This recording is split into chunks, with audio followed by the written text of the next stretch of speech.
সংঘর্ষ পরবর্তী পরিস্থিতি জানাতে এই মুহূর্তে ব্রাহ্মণবাড়িয়ার আখাউড়া উপজেলায় আছেন রিপোর্টার উজ্জ্বল চক্রবর্তী। সরাসরি যাচ্ছি তার কাছে। আমি এই মুহূর্তে আছি আখাউড়া পৌর এলাকার শহীদ স্মৃতি সরকারি ডিগ্রি কলেজ কেন্দ্রে। এই কেন্দ্রে কিছুক্ষণ আগে এখানকার জাল ভোট দেওয়া একজনকে 7 দিনের সাজা দেওয়া হয়েছে। তেমনিভাবে একটি কক্ষ থেকে সহকারী প্রেসিডেন্টকে জাল ভোট দেওয়া ঠেকাতে ব্যর্থ হওয়ার কারণে তাকে দায়িত্ব থেকে অব্যাহতি দিয়েছে নির্বাহী ম্যাজিস্ট্রেট সেলিম শেখ।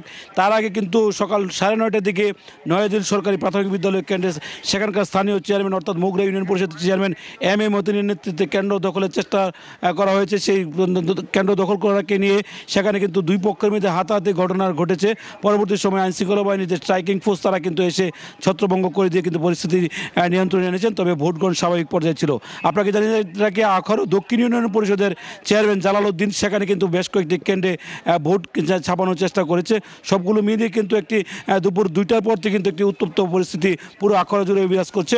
এখনও আইনশৃঙ্খলা বাহিনীর পক্ষ থেকে কিন্তু এখানে তৎপরতা বাড়ানো হয়েছে। ভোট কেন্দ্রের কোথাও কোথাও আমরা খবর পাচ্ছি জাল ভোট পড়ছে, কোথাও কোথাও কেন্দ্র দখলের চেষ্টা করা হচ্ছে এবং বিক্ষিপ্ত কিছু ঘটনা ছাড়া কিন্তু শান্তিপূর্ণভাবে কিন্তু ভোট গ্রহণ চলছে। সকাল 8টা থেকে বিকাল 4টা পর্যন্ত কিন্তু টানা এই ভোট গ্রহণ চলবে।